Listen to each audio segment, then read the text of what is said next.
Hello बच्चों, नमस्कार। आज ये हम लोगों की चौथे दिन की क्लास है और इसमें हम लोग पढ़ रहे थे परमीय संख्याएं। क्लास 8 इकाई 1 परमीय संख्याएं। हम लोगों ने इसमें पढ़ा है क्या? परमीय संख्याओं का योग। परमीय संख्याओं का योग जब हर समान ना हो और जब हर समान हो, तो दोनों टाइप हम लोगों ने पढ़ लिया है। और परमीय संख्या को संख्या रेखा के माध्यम से कैसे जोड़ते हैं ये भी हम लोगों ने सीख लिया है। अब हम आगे बढ़ते हैं। किसी भी परमीय संख्या को धनात्मक परमीय संख्या कैसे बनाई जाती है, आइए इसके बारे में हम लोग अब चर्चा करेंगे। किसी भी परमीय संख्या को धनात्मक कैसे बनाया जाता है। इससे पहले हम लोग ये भी सीख लेते हैं, कुछ बच्चे अभी नए होंगे चैनल पे, तो हम उनको भी बता दें कि ये सरकारी बुक से पढ़ाया जा रहा है। ठीक है बच्चों, तो सभी बच्चे सरकारी बुक की व्यवस्था कर लेंगे। इससे पहले पढ़ाया जा चुका है परमीय संख्याओं का योग जब हर समान ना हो और परमीय संख्याओं का योग जब हर समान हो। तो आइए क्वेश्चन देख लेते हैं। जब हर समान हो 2/7 प्लस 3/7, तो इसका योग कितना हो जाएगा बच्चों? देखिए, ऐसी परमीय संख्या है, आप लोगों को परमीय संख्या की परिभाषा बताई गई थी।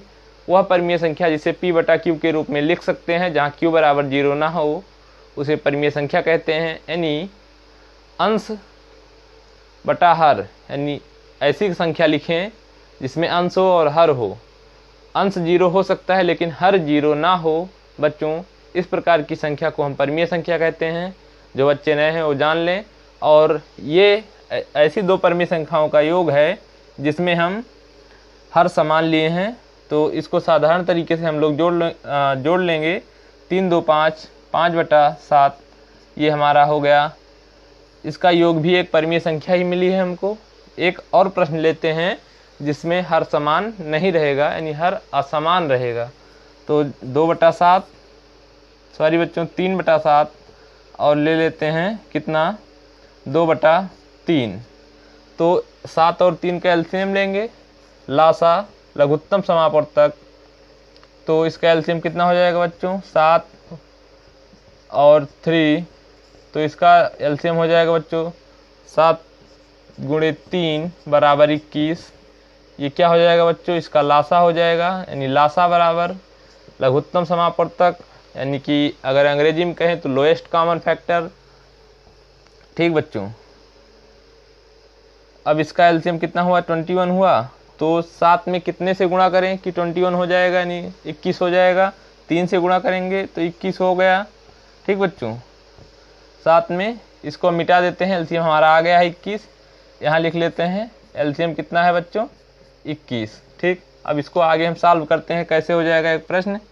ये प्रश्न हो जाएगा 7 में कितने से गुणा करेंगे? 21 हो जाएगा। 7 में 3 से गुणा करेंगे, हमारा उत्तर 21 हो जाएगा। तो 7 × 3 यानी 21। हर में 3 से गुणा हुआ तो अंश में भी 3 से गुणा होगा, 9 हो जाएगा। और यहाँ प्लस 21 बनाने के लिए 3 को 7 से गुणा करेंगे तब 21 हो जाएगा।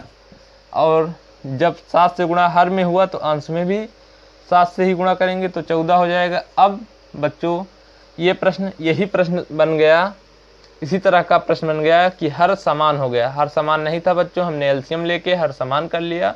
अब ये हर समान हो गया। अब इसको हम साधारण तरीके से इस प्रश्न की तरह जोड़ सकते हैं। ठीक है बच्चों, तो 14 9 कितना हुआ? 14 9 23/21। ठीक बच्चों, ये हमारा हो गया योग। ये भी एक परमीय संख्या है, p/q के रूप में लिखी गई है, यानी कि हर इसका 0 नहीं है, अतः ये एक परमीय संख्या है। और ये वाली भी एक परमीय संख्या है। ठीक है बच्चों, आप लोगों को ये बात हम पहले ही बता चुके हैं कि हर को 21 करने के लिए, जैसे 7 में हर को 21 करने के लिए 3 से गुणा किए, तो समान संख्या से हर और अंश में गुणा करने पर परमीय संख्या के मान पर कोई प्रभाव नहीं पड़ता है बच्चों। ये आप लोगों को पहले बताया जा चुका है, तो इसको समझ चुके होंगे सभी बच्चे। और इसको संख्या रेखा के माध्यम से भी योग करना सिखा दिए हैं हम। अब आगे बढ़ते हैं। किसी भी परमीय संख्या को धनात्मक बनाना, किसी भी ऋणात्मक परमीय संख्या को धनात्मक बनाना, हम लोग की ये हेडिंग रहेगी। बच्चों, आप लोग ईमानदारी से क्लास को पढ़ेंगे और किसी भी बुक को आप लगाएंगे तो इतना ये इसमें पर्याप्त मात्रा में पढ़ा दिया जा रहा है कि किसी भी क्लास 8 की बुक लगाएंगे तो क्वेश्चन हो जाएगा इस चैप्टर से। ठीक बच्चों, अब हम लोग पढ़ेंगे परिमेय संख्या को धनात्मक बनाना। किसी भी परिमेय संख्या को बच्चों कैसे धनात्मक बनाया जाए, आइए हम देखते हैं। आप लोग के बुक का ही कोई एग्जाम्पल ले लेते हैं, उसी से हम क्लेरिफाई करेंगे, यानी स्पष्ट करेंगे कि किसी भी परिमेय संख्या को धनात्मक कैसे बनाया जाए। ठीक है बच्चों,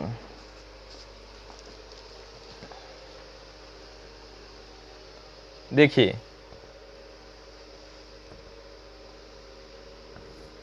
जैसे एक परिमेय संख्या ले लेते हैं -7/-8। ठीक, ये एक परिमेय संख्या है। इसको अगर हमें धनात्मक बनाना है तो क्या करेंगे बच्चों, ये आप लोगों को बताया जा चुका है। किसी भी परिमेय संख्या के हर और अंश में समान संख्या से गुणा करने पर परिमेय संख्या के मान पर किसी तरह से कोई परिवर्तन या प्रभाव नहीं पड़ता है, ये आप लोग जान चुके हैं। और आप लोग को प्लस माइनस का गुणा भी बता दिया गया है कि प्लस माइनस को गुणा करने से क्या बनेगा। एक बार फिर देख लीजिए, अगर कहीं दो प्लस चिन्ह आता है, प्लस गुणे प्लस आता है बच्चों, तब भी प्लस हो जाएगा। माइनस गुणे माइनस आता है तब भी प्लस हो जाएगा। अगर प्लस गुणे माइनस आता है बच्चों तब माइनस हो जाएगा। माइनस गुणे प्लस आता है बच्चों तब भी क्या होगा, माइनस हो जाएगा। तो ये जो है चिन्ह का खेल, आप लोग समझ लीजिए कि किस साइन को यानी किस चिन्ह को क्या गुणा करने से कौन सा हमें सिंबल प्राप्त होता है, ये बहुत ही ज़रूरी है बच्चों। ठीक है, अब इसको हम क्या करेंगे, धनात्मक बनाना है, परिमेय संख्या को धनात्मक बनाना। इसमें हम क्या करेंगे, हर में अंश में -1 का गुणा कर देंगे और हर में भी -1 का गुणा कर देंगे। समान संख्या से ऊपर नीचे गुणा करने पर परिमेय संख्या में किसी भी तरह का कोई परिवर्तन नहीं होता है। ठीक बच्चों, इसको मिटा देते हैं, आगे हम सॉल्व करते हैं इस परिमेय संख्या को धनात्मक कैसे बनाया जाएगा। तो माइनस इंटू माइनस प्लस हो जाएगा। आप लोगों को बताया गया है कि माइनस और माइनस का गुणा प्लस होता है। और 7 एकन्नम 7, तो 7 हो गया। माइनस गुणे माइनस, तो ये भी प्लस हो जाएगा। 8 एकन्नम 8। ठीक है बच्चों, और ये प्लस है, ये प्लस है, और ये भी कहा जा सकता है कि प्लस से प्लस कट गया। ठीक बच्चों, और ये ना कह के अब जब यहाँ प्लस है तो प्लस लिखने की आवश्यकता नहीं होती है, यहाँ ऑलरेडी प्लस समझा जाएगा, इसलिए इसको मिटा देते हैं। ठीक बच्चों, तो ये हमारी एक परिमेय संख्या थी, इसको हम धनात्मक बना लिए। ठीक है, ये परिमेय संख्या थी, यहाँ माइनस का साइन था, अब इसको हम पूरी तरह से धनात्मक बना चुके हैं। ये सभी बच्चे इसको देख लेंगे कि ये एक परिमेय संख्या है, इसको इसके हर और अंश में -1 से गुणा करके इसको हम परिमेय संख्या, धनात्मक परिमेय संख्या बना चुके हैं। ठीक, अब आइए देखते हैं कोई भी परिमेय संख्या उसको कैसे लिखा जा सकता है। हम बहुत ही संक्षिप्त रूप में आप लोग बता दें कि कोई भी परिमेय संख्या जैसे -6/3 लिखी गई है, तो इसको 6/-3 भी लिख सकते हैं, ये दोनों बराबर है। माइनस साइन कोई फैक्टर नहीं करता है, माइनस साइन बहुत ज़्यादा मायने नहीं रखता है, चाहे ऊपर लगा हो चाहे नीचे लगा हो। आइए देखते हैं कैसे ये लिखा जा सकता है। देखिए, इसमें हर में -1 का गुणा कर दें और अंश में -1 का गुणा कर दें। हर में अंश में -1 का गुणा और हर में क्या कर दें, -1 का गुणा कर दें बच्चों। ठीक, plus minus minus minus plus 6 1 जा 6 अपान 3 1 जा 3, और ये माइनस साइन है तो माइनस आ जाएगा। तो ये अब ये प्लस माइनस से प्लस माइनस कट नहीं जाएगा, ये प्लस है तो इसको नहीं लिखेंगे, माइनस है तो इसको लिखेंगे। जहाँ यहाँ कोई साइन नहीं लिखा है इसका मतलब यहाँ प्लस है ऑलरेडी। ठीक है बच्चों, अब ये क्या हो गया, 6/-3 ये मिल गया। ये और ये संख्या बराबर ही है। तो आप लोग किसी भी संख्या को दूसरे रूप में कैसे लिखा जा सकता है, किसी भी परिमेय संख्या को उसका रूप बदल के कैसे लिखा जा सकता है, यानी माइनस साइन अगर हर में है तो अंश में ले जा सकते हैं और अंश में है तो हर में ला सकते हैं। ठीक है बच्चों, इसी तरह -1 से ऊपर नीचे गुणा करके इस तरह हम परिवर्तन कर सकते हैं। एक संख्या ये और लेते हैं, इसको मिटा दिया जाए।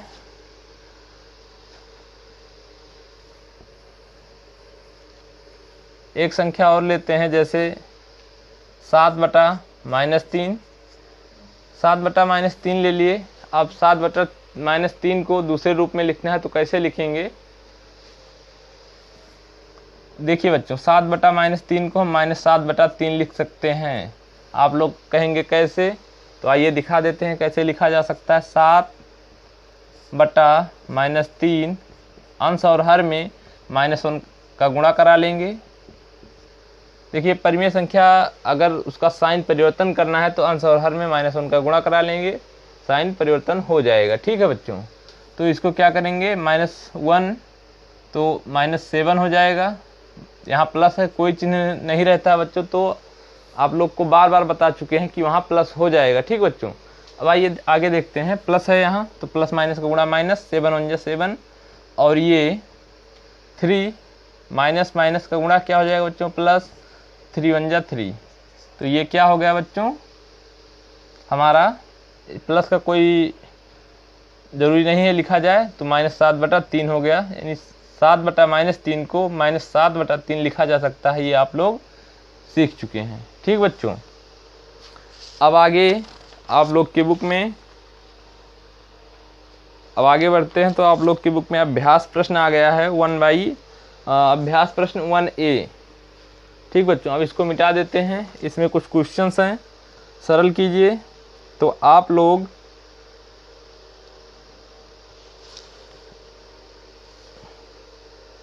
हम क्वेश्चन को नोट कर देते हैं, क्योंकि अभी कुछ बच्चे बुक की व्यवस्था नहीं कर पाए होंगे, तो क्वेश्चन को एक बार नोट कर दिया जाता है और सभी बच्चे होमवर्क में इसको लगाएंगे, इसके आगे पढ़ाया जाएगा। अभी क्वेश्चन को नोट कर दें। अभ्यास 1A। ठीक बच्चों, कोई पहला क्वेश्चन है, सरल कीजिए। पहला क्वेश्चन है, सरल कीजिए, सरल कीजिए, सरल कीजिए में पहला है 4/5 प्लस माइनस 2/5, और दूसरा प्रश्न है -4 बटा -5 प्लस 2/-5। ये एक ब्रैकेट में है, ये एक ब्रैकेट में है, इसको ब्रैकेट बोलते हैं बच्चों, ये छोटा ब्रैकेट है। और ये पहला सवाल हो गया, सरल कीजिए। और दूसरा सवाल है संख्या रेखा की सहायता से सरल कीजिए। संख्या रेखा की सहायता से सरल कीजिए। ठीक, सरल करें बच्चों। जो बोला जा रहा है उसको ध्यान देंगे, अगर राइटिंग कहीं नहीं समझ में आती है तब समझ में आ जाएगा। इसको संख्या रेखा के माध्यम से सरल करना है। 3/4 है, दूसरी संख्या है -3/2, और दूसरा प्रश्न है -3/-4 प्लस 5/-6। ठीक, और तीसरा प्रश्न है हर का लासा लेकर सरल कीजिए। हर का लासा यानी एलसीएम, लघुत्तम समापवर्तक लासा लेकर सरल करें। ये सभी प्रश्न सभी बच्चे लगाएंगे। अगली क्लास में इन सभी प्रश्नों की सॉल्विंग दी जाएगी। जो बच्चे लगाए रहेंगे उनको ये पता चल जाएगा कि हमारा कितना सही है। ये एक प्रश्न ये हो गया। दूसरा प्रश्न है -3/-11 प्लस -4/-33। ठीक बच्चों, ये 3 हो गया। आप लोग बुक की व्यवस्था कर लेंगे। ये अभी क्वेश्चन छोटा था इसलिए हम लिख दिए, क्योंकि क्वेश्चन लिखने में समय बर्बाद होता है बच्चों। तो आप लोग बता दिया जाएगा तो आप लोग कर लिया करेंगे। ठीक, एक प्रश्न और है, ये तीनों आप सभी लोग नोट कर लिए होंगे। ये तीनों प्रश्न अब मिटा दिया जाता है। हम ये मिटा रहे हैं और यहाँ चौथा प्रश्न नोट कर रहे हैं। क्वेश्चन 4 है, मान ज्ञात कीजिए। मान ज्ञात कीजिए। मान ज्ञात कीजिए में पहला प्रश्न है 2 + -11/9। दूसरा प्रश्न है -3 ± -3। इसका मान ज्ञात करना है, मतलब सरल करना है बच्चों, और कुछ नहीं, बहुत सिंपल सा, सभी बच्चे यकीनन कर लेंगे, क्योंकि जो बच्चे रेगुलरली क्लास को देख रहे हैं वो बच्चे आसानी से इन प्रश्नों को कर लेंगे। ठीक बच्चों, राइटिंग पर आप लोग नहीं जाइएगा, जो बोला जा रहा है उसको ध्यान दीजिएगा। ठीक, अब आइए बढ़ते हैं परमीय संख्याओं के योग के प्रगुण। परमीय संख्याओं का योग का क्या गुणधर्म है, क्या प्रॉपर्टी है, आइए उसको सीखते हैं बच्चों। ये सभी बच्चे इन सभी प्रश्नों को कर लेंगे। अगली क्लास में ये सभी प्रश्नों को सॉल्व कराया जाएगा बच्चों। ठीक, अब इसको मिटा देते हैं, अब इसके आगे बढ़ते हैं। सभी बच्चे ये प्रश्न नोट कर लिए होंगे।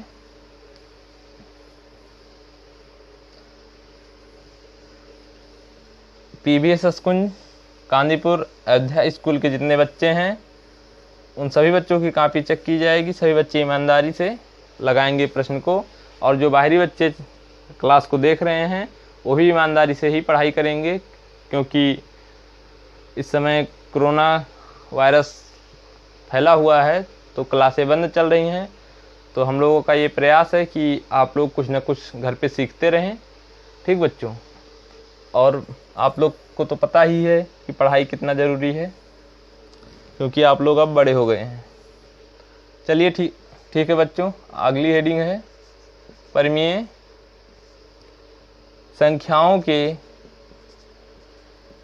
संख्याओं के योग के प्रगुण। योग के प्रगुण। ठीक बच्चों, प्रगुण कहें या गुण कहें बात एक ही है।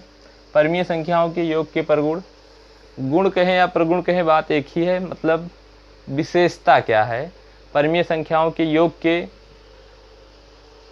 की विशेषता क्या है। अब योग के प्रगुण में पहला प्रगुण है संवरक प्रगुण। क्या है बच्चों? संवरक प्रगुण।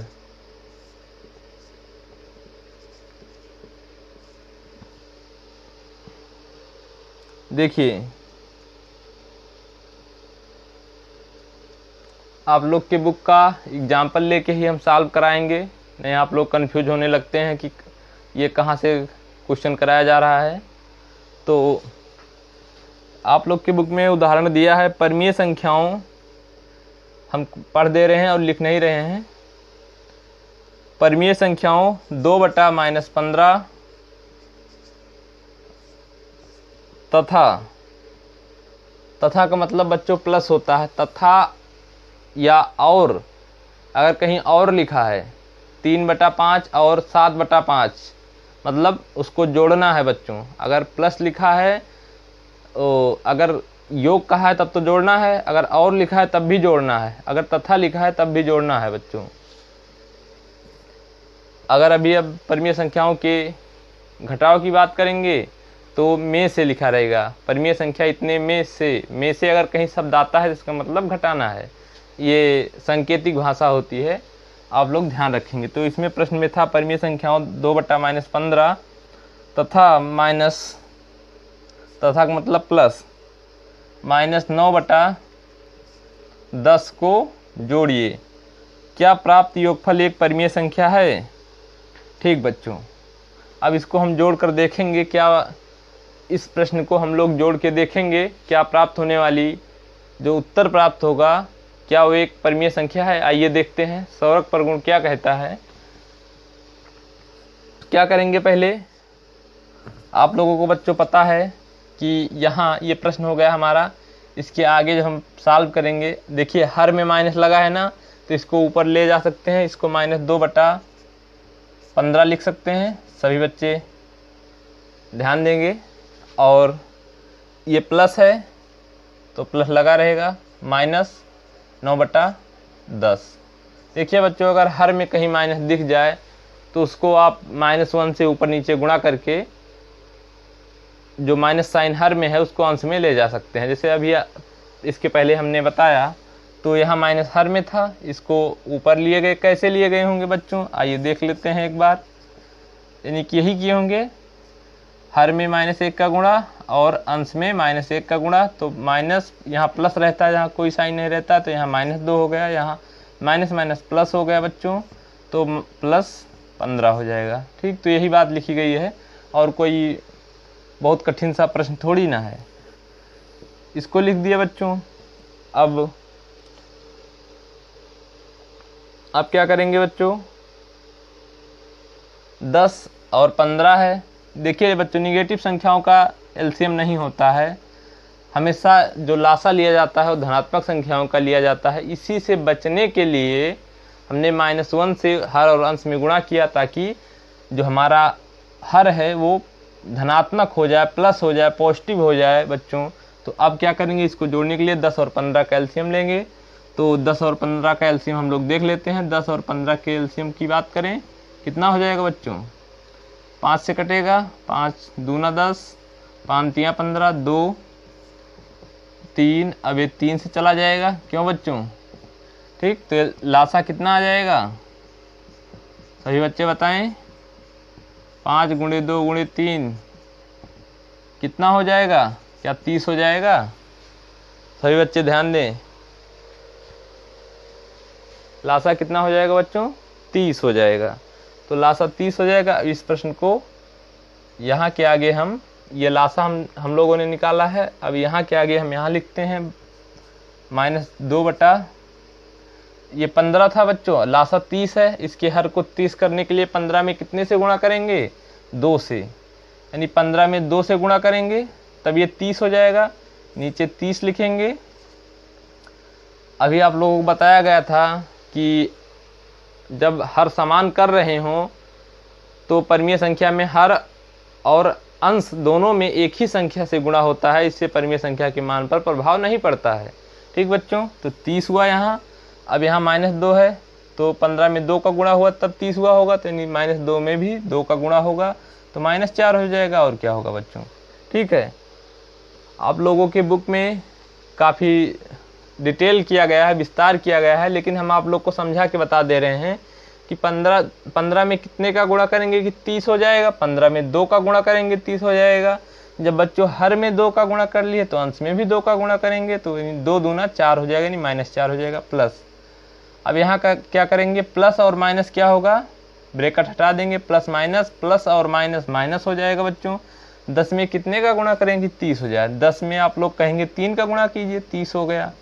यानी हर में 3 का गुणा किए तो अंश में कितने का गुणा करेंगे, 30, 3 का, तो 9 × 3 27 हो जाएगा।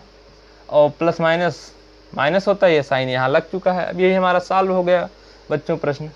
ये भी माइनस में है, ये भी माइनस में है। तो जब संख्याएं माइनस माइनस में रहें, देखिए आप लोग सीखे होंगे, यही आप लोग कन्फ्यूजन होगा, यहाँ जोड़ के बता देते हैं। 27 और 4 31, 27 और 4 31, हर कितना है 30, लेकिन यहाँ माइनस है, यहाँ माइनस है, तो यहाँ क्या लग जाएगा, माइनस।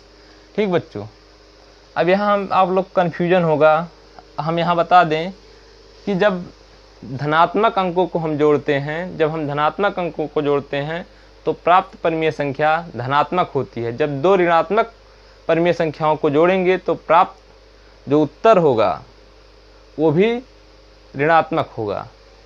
जैसे अभी आप लोग प्लस प्लस वाली संख्याओं का योग सीखे होंगे, इसलिए थोड़ा सा कन्फ्यूजन होगा यहाँ, उसको हम दूर करते हैं।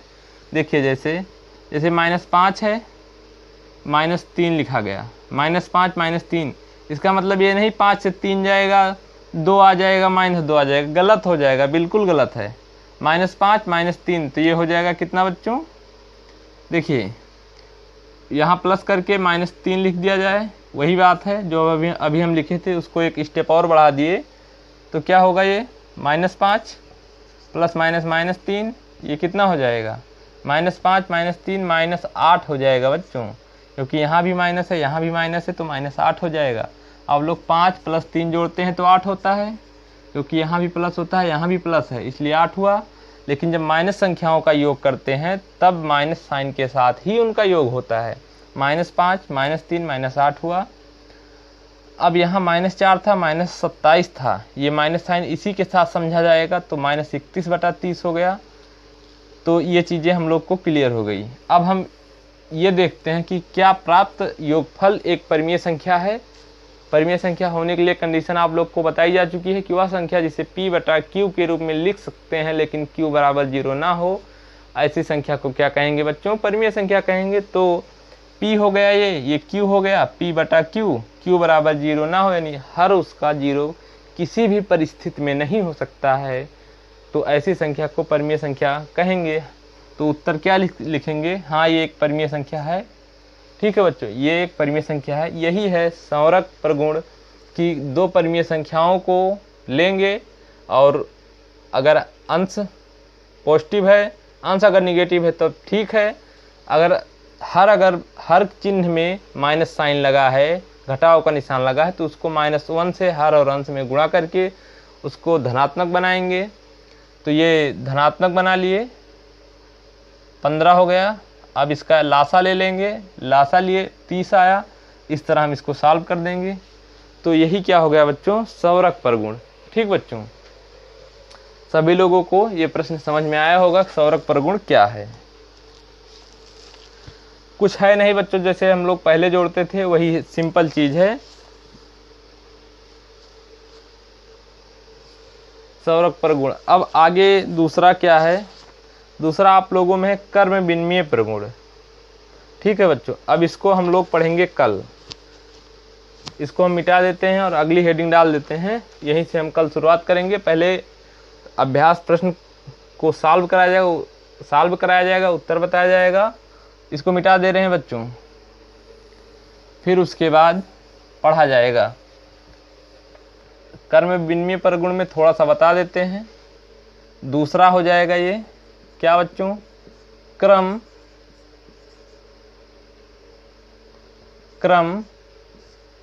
विनिमय